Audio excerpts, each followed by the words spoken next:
Hello नमस्कार दोस्तों। तो बिहार पुलिस की नई भर्ती 19,838 पद के लिए है ना, उसको आउट कर दिया गया है बिहार सरकार के द्वारा। और होली के अवसर पर बिहार के विद्यार्थियों के लिए, बिहार के जो बेरोजगार जो युवा हैं उनके लिए एक सौगात है बिहार सरकार के द्वारा, बिहार गवर्नमेंट के द्वारा एक बहुत बड़ी तोहफा है। 19,838 पद है ना, वो आउट किया गया है। नोटिफिकेशन भी जारी कर दिया गया और यहाँ अप्लाई करने का डेट भी निर्धारित कर दिया गया है। आज हम लोग एकदम डिटेल्स में बात करेंगे कि यदि हमें बिहार पुलिस में एक सीट कन्फर्म करना है, यदि हमें एक सीट चाहिए, अगर हम बिहार पुलिस को एक सीट रिजर्व करना चाहते हैं तो हमें क्या क्या करना पड़ेगा, उसके लिए आज हम लोग पूरे डिटेल्स में बात करेंगे कि सिलेबस क्या है ना। अगर आप नए विद्यार्थी हैं या पुराने विद्यार्थी हैं तो आपको यह वीडियो जरूर देखना चाहिए। और ख़ास करके अगर हम लोग बात करें तो सारा चीज़ें जो इसमें योग्यता है, क्या निर्धारित किया गया है, कैसे मेरिट लिस्ट आता है, लिखित परीक्षा को हम कैसे फाइट करें ताकि हमारा फिजिकल में सिलेक्शन हो सके और फिजिकल में हम मेरिट लिस्ट को कैसे प्राप्त करें, है ना। ये 2 चरणों में पैटर्न का जो एग्ज़ाम का पैटर्न होता है उस पैटर्न पे भी हम लोग बात करेंगे, है ना। तो अभी जो बहुत बड़ी संख्या में 19,838 पद जो बिहार सरकार के द्वारा रिलीज किया गया, बिहार के विद्यार्थियों के लिए एक बहुत बड़ी संख्या में वैकेंसी देखने को मिल रहा है।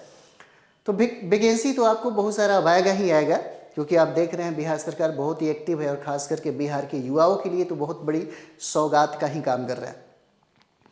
जैसे कहने का मतलब है कि यदि आप चाहते हैं कि हमारा एक सीट कन्फर्म हो, जैसे ही आपने सुना कि बिहार पुलिस का वैकेंसी आ गया, 19,838 पद आ गया, अब आपके दिमाग में ये हरकत चल रही होगी, है ना, ये दिमाग में ये बात चल रहा होगा कि अब हम इसे कंप्लीट कैसे करेंगे, आखिर हमें इसके लिए क्या क्या पढ़ना पड़ेगा, संदर्भ भी आपको बताएंगे और कहाँ से कितने प्रश्न पूछे जाते हैं ये जानना बहुत ज़्यादा ज़रूरी है।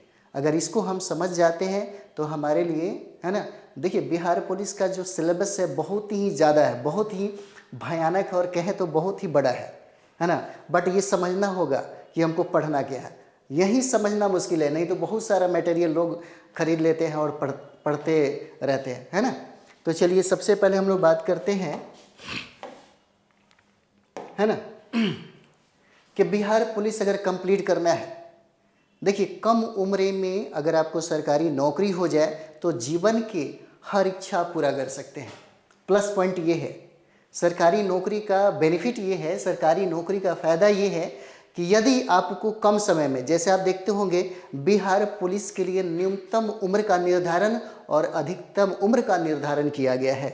जैसे बिहार पुलिस में आपको कंप्लीट करना है तो उसके अप्लाई करने के लिए कम से कम आपके पास न्यूनतम उम्र 18 वर्ष होना चाहिए और अधिकतम उम्र जो है वह 30 वर्ष रखा गया है ना। और 18 से 30 के बीच में अगर आप वर्दी पहन लीजिए, है ना, तो वर्दी में आपका रुतबा ही अलग होगा, आपका रौनक ही अलग होगा। जैसे ही सरकारी नौकरी आपको मिलता है वो भी बिहार पुलिस का, है ना, वो भी बिहार पुलिस का, क्योंकि देखिएगा बिहार में सबसे ज़्यादा अगर बिहार पुलिस में किसी राज्य में अगर महिलाओं ने सबसे ज़्यादा वर्क किया है तो बिहार ही है। ये बिहार की विशेषता है, बिहार की ये कहे तो बहुत बड़ी उपलब्धि हो सकता है। तो यहाँ पे न्यूनतम उम्र का निर्धारण किया गया है, पुरुष के लिए और महिला के लिए निर्धारित किया गया है, सेम टू सेम ही है। 18 वर्ष इसका न्यूनतम उम्र है। अगर 18 वर्ष आपने पार कर लिया है ना, तो आप बिहार पुलिस के लिए, है ना, योग्य हैं। उसके बाद हम लोग नेक्स्ट बात करेंगे, यहाँ पर कैटेगरी वाइज भी है। कैटेगरी वाइज हम लोग देखते हैं, जैसे जो जनरल क्लास के जो विद्यार्थी हैं, जनरल क्लास के विद्यार्थी के लिए न्यूनतम उम्र 18 वर्ष और अधिकतम उम्र 25 वर्ष रखा गया है। बीसी, है ना, बीसी कैटेगरी के लिए न्यूनतम उम्र 18 वर्ष है और अधिकतम उम्र 27 वर्ष हो जाएगा। उसी तरीके से ईबीसी वालों के लिए न्यूनतम उम्र का निर्धारण 18 वर्ष किया गया है और अधिकतम उम्र का निर्धारण 27 वर्ष किया गया है। लेकिन बीसी और ईबीसी की महिलाओं के लिए उम्र का निर्धारण न्यूनतम 18 वर्ष और अधिकतम 28 वर्ष हो जाता है। उसके बाद यहाँ पर देखेंगे अनुसूचित जाति, अनुसूचित जनजाति और ट्रांसजेंडर वर्ग का न्यूनतम जो है मिनिमम 18 वर्ष और मैक्सिमम जो है यह मैक्सिमम 30 वर्ष हो जाता है। मैक्सिमम 30 वर्ष, यानी कि 18 से लेकर के 25 और 18 से 30 वर्ष के बीच में नौकरी अगर प्राप्त कर लें, है ना, तो दुनिया की जो भी आपको लगता है कि अगली बार हमारा ये हो सकता है, ऐसा हो सकता है, तो बिल्कुल बिल्कुल सोचने वाली बात है नहीं है, आपको मिल सकता है, जो आप चाहते हैं आपको मिल जाएगा। अब चलिए हम लोग सिलेबस की बात करते हैं। यहाँ पर सिलेबस देखिए, सिलेबस में आपको कुल 100 प्रश्न पूछे जाएंगे, है ना। ऑब्जेक्टिव प्रश्न पूछे जाते हैं, एमसीक्यू प्रश्न पूछे जाते हैं टाइप का, कोई निगेटिव नहीं रहता है, कोई निगेटिव नहीं है ना। टोटल 100 प्रश्न आपसे पूछे जाएंगे। सिलेबस में क्या क्या है, तो सबसे पहले फोकस करिए जनरल स्टडीज, है ना, जनरल स्टडीज, है ना, जीके स्टैटिक्स से बहुत मतलब मिनिमम। तो यहाँ पे जीएस जो है जनरल स्टडीज, उसमें हम लोग देखते हैं इतिहास पढ़ने हैं, ज्योग्राफी पढ़ने हैं, पॉलिटी पढ़ना है, इकोनॉमिक्स पढ़ना है और करंट अफेयर्स। इतना से 50 प्रश्न पूछे जाते हैं आपसे। अगर इतना कवर कर लीजिए तो यहाँ से जो सिलेबस में है history, geography, polity, economics, current affairs, यहाँ से 50 प्रश्न पूछे जाते हैं, ठीक है। उसके बाद बहुत बड़ा भूमिका है साइंस का, बहुत बड़ा भूमिका है साइंस का, क्योंकि यहाँ से 28 से 30 प्रश्न पूछे जाते हैं। फिजिक्स, केमिस्ट्री और बायोलॉजी, फिजिक्स, केमिस्ट्री और बायोलॉजी, बायोलॉजी से सबसे ज़्यादा सवाल पूछा जाता है। हमेशा जब भी चरणों में एग्ज़ाम हुआ है वहाँ से प्रश्नों की संख्या बायोलॉजी में सबसे ज़्यादा है ना। और पूरे डिटेल्स में पढ़ना है, कहाँ से कैसे प्रश्न पूछ देगा बहुत मुश्किल है। यानी कि दारोगा वाले का एक लिमिट भी है, लेकिन बिहार पुलिस का जो पैटर्न देखते हैं, क्वेश्चन का जो स्टैंडर्ड देखते हैं, वो दारोगा वालों से भी ज़्यादा टफ पूछा जाता है। जो लोग दिए होंगे, है ना, जो लोग फाइट किए होंगे, जो लोग दे रहे होंगे, तैयारी कर रहे होंगे, उनको बहुत बढ़िया तरीके से ये बात पता होगा, है ना। उसके बाद हिंदी और इंग्लिश हमको ग्रामर पढ़ना है। हिंदी और इंग्लिश ग्रामर से 10 से 12 प्रश्न पूछे जाते हैं। 10 से 12 प्रश्न यहाँ से पूछे जाते हैं ग्रामर से। मैथ और रीजनिंग की ज़्यादा वैल्यू नहीं है। सामान्य मैथ और रीजनिंग कभी पूछा जाता है, रीजनिंग कभी नहीं पूछा जाता, लेकिन विगत वर्षों में देखिएगा तो 1-2 प्रश्न पूछा गया था, इसलिए ज़्यादा प्रश्न पूछा नहीं जाता। 7 से 8 प्रश्न पूछे जाते हैं मैथ और रीजनिंग से। मैथ और रीजनिंग से 7 से 8 प्रश्न पूछे जाते हैं, है ना। उसके बाद यहाँ पर देखिए योग्यता क्या है योग्यता बिहार पुलिस बनने के लिए, क्योंकि न्यूनतम उम्र का निर्धारण जो है किया गया 18 वर्ष और मैक्सिमम जो एज है वह 30 वर्ष रखा गया है। तो योग्यता क्या है, कौन ऐसा विद्यार्थी है जो इस बिहार पुलिस के फॉर्म को अप्लाई करेगा। तो देखिए, जो भी विद्यार्थी 10+2 को फाइट किया है, इंटरमीडिएट इंटर को पास किया है और राज्य सरकार द्वारा मान्यता प्राप्त बोर्ड से, है ना, इंटरमीडिएट फाइट किया है, वह व्यक्ति बिहार पुलिस को अप्लाई करेगा, है ना। यहाँ तक कि अन्य राज्य सरकार द्वारा जो बोर्ड से पास किया है वो भी विद्यार्थी इसको अप्लाई करेगा। इतना ही नहीं, जो सीबीएसई वाले विद्यार्थी हैं वो भी इसे अप्लाई करेंगे, हालांकि उनका एज 18 वर्ष मिनिमम होना चाहिए, मिनिमम होना चाहिए। उसके बाद यहाँ पर देखिए एग्ज़ाम पैटर्न क्या है।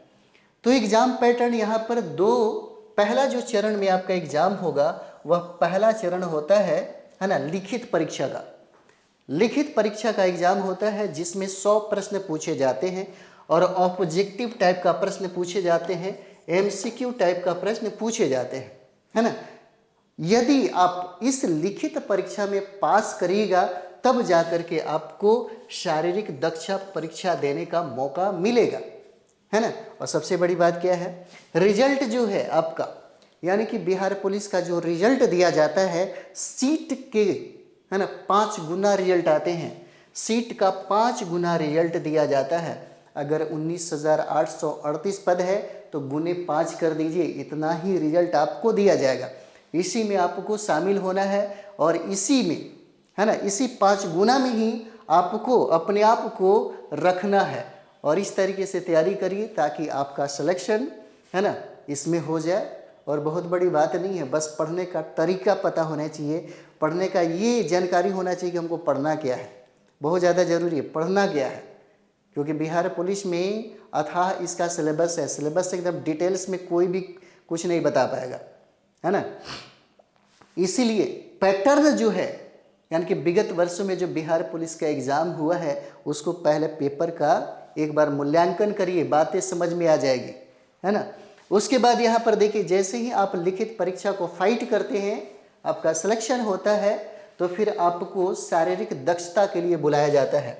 और यहाँ भी ये जो शारीरिक दक्षता का जो परीक्षा है 100 मार्क्स का होता है, 100 मार्क्स का, और इसी पर आपका मेरिट बनता है, इसी पर आपका मेरिट बनता है। इसको तो पास करना जरूरी है, ताकि 5 गुना सीट के 5 गुना जब रिजल्ट दे तब आपका नाम उसमें रहे, आपका रोल नंबर उसमें रहे, ताकि आपका, है ना, शारीरिक दक्षता परीक्षा में, ठीक है, आपको बुलाया जा सके। नेक्स्ट यहाँ पर देखिए फिजिकल क्या होता है। तो यहाँ पर जो 100 नंबर की हम लोगों ने बात किया, 100 नंबर में दौड़ में 50 अंक का निर्धारण किया जाता है, 50 अंक। यहाँ पे कोई आरक्षण नहीं है, यहाँ पे पुरुष और महिलाओं के लिए कोई आरक्षण नहीं है ना। तो पुरुष के लिए दौड़ में 1 मील यानी कि 1.6 किलोमीटर निर्धारित किया गया है, और मात्र 6 मिनट में इनको 1.6 किलोमीटर दौड़ना होगा। उसके बाद महिलाओं की बात करें तो महिलाओं को दौड़ में 1 किलोमीटर निर्धारण किया गया है मात्र 5 मिनट में, है ना, मात्र 5 मिनट में इसका निर्धारण किया गया है। उसके बाद गोला फेंक में जो आपको मार्क्स मिलता है, गोला फेंक 25 अंक का होता है, 25 अंक का गोला फेंक है, यानी कि सभी पुरुष कैटेगरी के लिए 16 पाउंड आपको फेंकना है, 16 फीट, 16 पाउंड का गोला 16 फीट फेंकना है। और सभी कैटेगरी के महिलाओं के लिए 12 पाउंड का गोला 12 फीट फेंकना है ना, 12 पाउंड का गोला 12 फीट फेंकना है। उसके बाद यहाँ पर देखेंगे ऊंची कूद के लिए 25 अंकों का निर्धारण किया गया है, यहाँ पर 25 अंक का, है ना, 25 अंक का निर्धारण किया गया है। सभी कोटि के पुरुष को 4 फीट ऊंची कूद का निर्धारण किया गया है, और सभी कोटि के महिलाओं के लिए 3 फीट निर्धारित किया गया है। बस इतना ही करना है आपको। इस तरीके से आप देखिएगा तो 100 अंक जो है ना, 100 अंक फिजिकल के लिए निर्धारित किया गया है, और इसी से हमें मेरिट लिस्ट, है ना, बनता है, इसी से मेरिट लिस्ट बनता है। इसलिए सबसे पहला जो काम है वह पहला काम है क्या पढ़ा जाए, कैसे पढ़ा जाए, ताकि सिलेक्शन हो, ताकि पहला जो चरण का एग्ज़ाम है, लिखित जो परीक्षा है, ऑब्जेक्टिव जो परीक्षा हो रहा है, उसमें हम अपने आप को शामिल करें। और दूसरा यहाँ पर आपका फिजिकल है, तो फिजिकल तो आप कर ही लेंगे, कोई दिक्कत नहीं है ना। सबसे ज़्यादा ज़रूरी है कि पहला फेज को कंप्लीट किया जाए, और पहला फेज को कंप्लीट करने के लिए मात्र आप 4 महीने का टाइम दीजिए, 3 से 4 महीने का टाइम दीजिए। आपका पहला फेज का जो एग्ज़ाम है, लिखित जो परीक्षा है, वह हम लोग पास कराएंगे।